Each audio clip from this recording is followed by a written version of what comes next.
The Cat and Boots. Chapter 1. Once upon a time there was a poor miller. He lived in a small house, together with his 3 sons. The miller worked at the mill, and his sons helped him. The miller had no horse. He used his donkey to bring wheat from the fields. The years went by. The miller grew old and died. His sons decided to divide their father's things among themselves. That was easy. He had almost nothing to leave to his sons. Only his mill, his donkey, and his cat. "I'm going to take the mill," said the miller's oldest son. "I'm going to take the donkey," said the second. "And what about me?" asked the youngest son. You? You can take the cat," laughed his brothers. The young fellow was very much upset. He went out of the house and sat down on the bench. "Oh, well," he said in a sad voice, "my brothers have the mill and the donkey. They can put them together and make enough money to live an honest life. But what can I do? I can eat the cat, and I can make a hat out of his fur. But then I have nothing. I can die of hunger." The cat was sitting on the bench too. He was trying not to listen to his master, but of course he heard all the words, and he didn't like them at all. He put on a serious face and said, "Don't look so sad, master. I am not a bad thing, and I am more useful to you alive than dead. I can prove that." "How so?" asked the cat's master. "All you have to do is to give me a bag and get a pair of boots, such as gentlemen wear in the woods. I'm going to show you that you are lucky to have me." "It's unusual that a cat can speak at all," the miller's son said to himself. But then he started thinking. "This cat's very good at catching rats and mice. He played so many cunning tricks on them. He never came home without a rat or a mouse.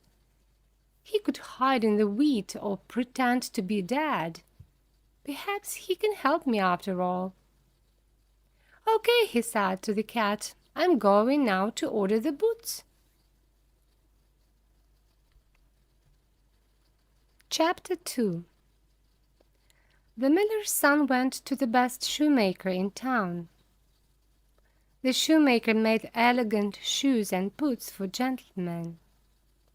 "I want to order a fine pair of very small boots.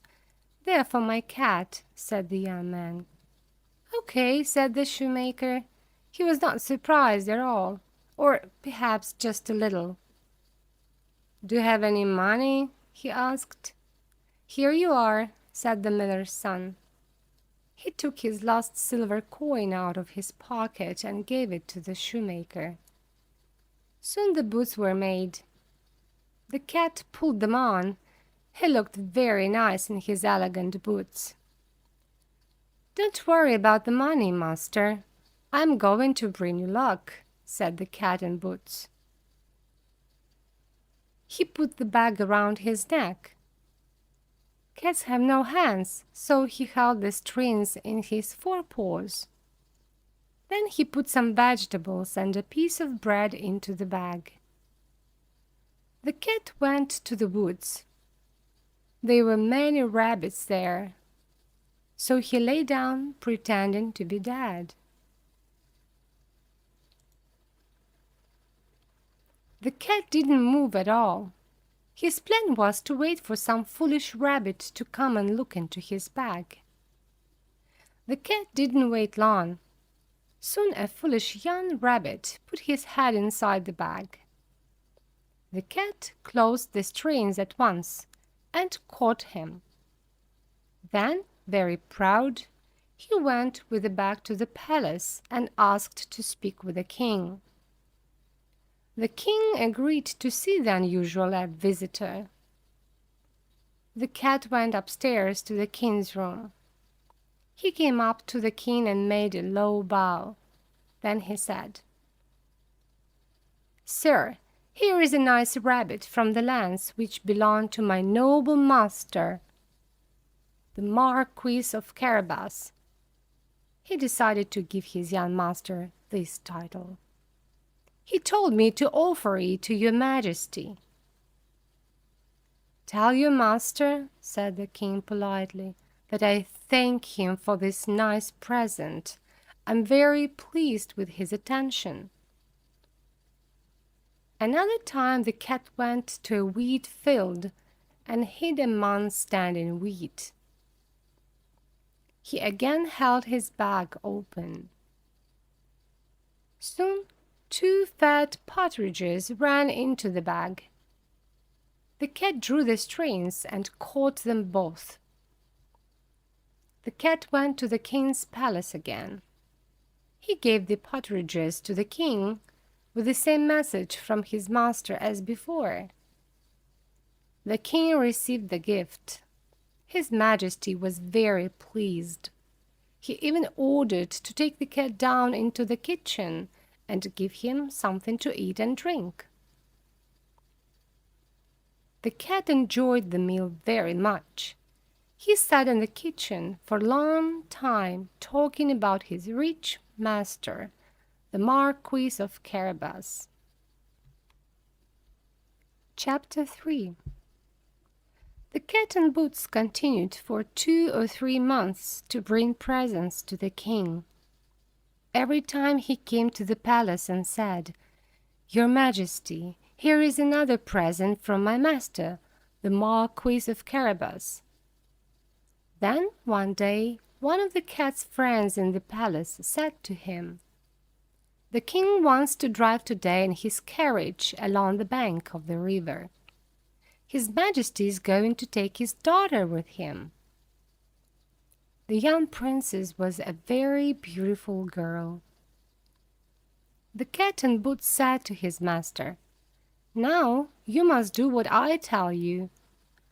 The miller's son knew nothing about the cat's new plan, but he was sad and unhappy.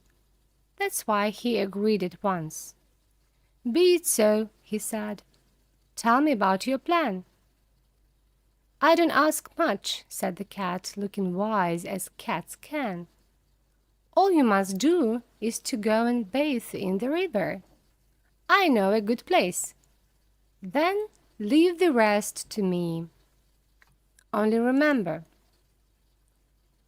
that you are no longer yourself but the Marquis of Carabas." "Okay," said the miller's son. "It's all the same to me." He went to the bank of the river, took off his clothes, and went bathing. The cat followed his master and hid his clothes under a great stone. At that moment, the king drove past that place in his carriage. The cat began to shout at the top of his voice, "Help! Help! The Marquis of Carabas is drowning!" The king heard the shouts and put his head out of the carriage. He recognized the cat. "Guards," he said, "help the Marquis of Carabas, quick!" The guards ran to the river. They quickly pulled the young man out of the water. The cat came up to the king's carriage. He made a low bow and gave his explanations. "My master went bathing," he said, "and suddenly some thieves came. They took all his clothes and ran away. And now the Marquis of Carabas can't appear before your Majesty and your beautiful daughter." "Oh, it's not a problem at all," said the king. He ordered one of his guards to ride back to the palace and bring fine clothes for the Marquis of Carabas. Soon the guard brought a nice suit for the miller's son. The young man put it on and came up to the carriage to thank his majesty. The miller's son wasn't rich, but he was a handsome and well-built fellow. In the king's elegant suit, he looked like a real gentleman. The beautiful princess admired the handsome young man very much. The miller's son looked at the girl several times, and she fell in love with him. The king was very happy to meet the Marquis of Carabas. He asked the young gentleman to sit with him and his daughter in the carriage. Of course, the miller's son didn't refuse. Chapter 4. The Marquis of Carabas entered the carriage. The cat and boots ran away fast. He kept a long way ahead of the king's carriage. He went on and on till he saw some mowers in the meadow. The cat came up to them. "Listen, good people," he said in a very firm voice. "The king is going to stop here and talk to you. You must tell him that this meadow belongs to the Marquis of Carabas. Do that if you want to stay alive." The king's carriage drove up to the meadow. "What a nice meadow, and so much hay! Whose meadow is this?" he asked the mowers. "It belongs to the Marquis of Carabas, sir," they all cried with one voice, trembling with fear. "You have a good meadow, Marquis," said his majesty to the miller's son. The young man bowed and said, "As you see for yourself, this is a very good meadow, sir. The crops of hay are high every year." The cat went still on. He was far ahead of the king and his companions. Finally he came to a wheat field. There were some reapers on the field. "My good fellows," he said to the reapers, "the king is going to stop here and talk to you. You must tell him that this field belongs to the Marquis of Carabas. Do that if you want to stay alive." The king's carriage arrived a few moments later. "What a beautiful wheat field! Good people, whose field is this?" he asked the reapers. "It belongs to the Marquis of Carabas, sir," cried the reapers, trembling with fear. At this the king was pleased with the Marquis more than ever. The king continued his journey, and the cat still ran on ahead of him. He said the same thing to everyone. The king drove past a new mill, a beautiful garden, houses, more fields and meadows, and all the people on his way said the same. All those places belonged to the Marquis of Carabas. Finally, the cat returned to the king. He came up to the carriage and bowed. "Your master is a very rich man," said the king to the cat.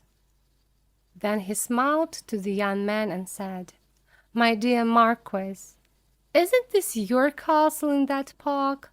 It looks beautiful. Can we go there now?" The miller's son didn't know what to say. He looked at the cat. The cat bowed and said, "My master, the Marquis of Carabas is happy to invite you to the castle. But, your majesty, please wait an hour. I'm going to the castle at once to get everything ready for you." "No problem," said the king. "And in the meantime we can visit your nice park. My dear Marquis," he said to the young man, "I hope you have many flowers there. My daughter is so fond of white roses." Chapter 5. The cat and boots ran to the castle. It stood in the middle of a big park. There were wonderful flowers everywhere in the park. The castle itself was a beautiful high building with small towers. The roofs were red. The walls of the castle were made of white stone. The windows were narrow but high. The rooms on the ground floor had the highest windows, and through the glass visitors could see elegant green curtains. The castle belonged to a giant. He was the richest giant in the country. All the fields, meadows, and woods around the castle were part of his lands. Many people worked for him. The cat already knew a lot about the giant. He was a cruel man. Everyone was terribly afraid of him. The cat put on a brave face and went to the castle with his boots on. Soon he arrived at the gate. He asked a servant to speak to the giant. "I am a traveler," he said. "I was not far from here. I couldn't go so near the castle of such a noble gentleman without meeting him." The giant heard this message and agreed to see the visitor. He was going to have dinner, so he was in a good mood. "Please sit down and have dinner with me," he said to the cat. "Thank you, sir," said the cat. "But first I hope you can answer a question. They say that you can change yourself into any animal, a lion, for example, or an elephant." "That's true," said the giant, "and I can prove it just now. Look." "Whom do you see now?" And the giant changed himself into a big lion. The cat was terribly frightened. He even climbed up the curtain. Of course, it wasn't easy to climb in boots, but the lion was so big. How can you be brave and keep still near such an awful animal? A few moments later, the lion changed back into the giant. The cat came down. "I'm so sorry, sir. I was very frightened," he said. "But do you know what I think? It was easy for such a big gentleman as you to change yourself into a large animal, but I'm afraid even you cannot become a small animal such as a rat or a mouse. It's just impossible." "Impossible?" cried the giant, very angry. "See how it's impossible." At the same moment he changed himself into a mouse. The mouse began to run about the floor. It was part of the cat's plan. He jumped on the mouse at once and ate it. So that was the end to the giant. Chapter 6. Meanwhile, the king, his daughter, and the Marquis of Carabas arrived at the castle. The carriage drove over the drawbridge with a loud noise. The cat heard the noise and ran out into the yard to meet the visitors. "Welcome, sir, to the castle of the Marquis of Carabas," he said in a loud voice. "Your castle is so beautiful, Marquis," said the king. "Nothing could be finer than this yard and all these buildings. It's not a castle at all. It's a real palace. Let's go inside and look around, if you don't mind." The king got out of the carriage and went to the door. The Marquis, without speaking, gave his hand to the princess. As soon as she got out of the carriage, they followed the king. The king and his companions went through several beautiful rooms and came into a great hall. In the middle of the hall they saw a long table. It was ready for dinner. There were a lot of wonderful things on the table. All of them were the giant's favorite dishes. "Why don't we have dinner now?" said the Marquis. "Please sit down." The guests took their places. Everyone was hungry, so the dinner started at once. The king was happy. His daughter was happy too. The girl, in fact, was very much in love with the handsome and polite young man. His Majesty was a practical man too. "The Marquis is a noble gentleman. My daughter likes him, and he's rich. I think he can make a good husband for my daughter," he thought after his sixth or seventh glass of wine. Soon the dinner was over. The king looked across the table at the miller's son. "Do you like my daughter, Marquis?" he said. "Yes, sir," said the young man. "You can marry her then, if you want, of course," said the king. "That's your choice." "I'm happy to do that," said the Marquis of Carabas. The princess's happy eyes said the same. The miller's son married the king's daughter the next day. The young man was happy. He was a rich, noble gentleman now. The giant's castle belonged to him. He had all the giant's lands too, and he had a beautiful wife. The cat and boots became at once a great lord. Of course he stayed in the castle with the marquis and the princess. He ordered more elegant boots for himself, but he never ran after mice any more, except for pleasure.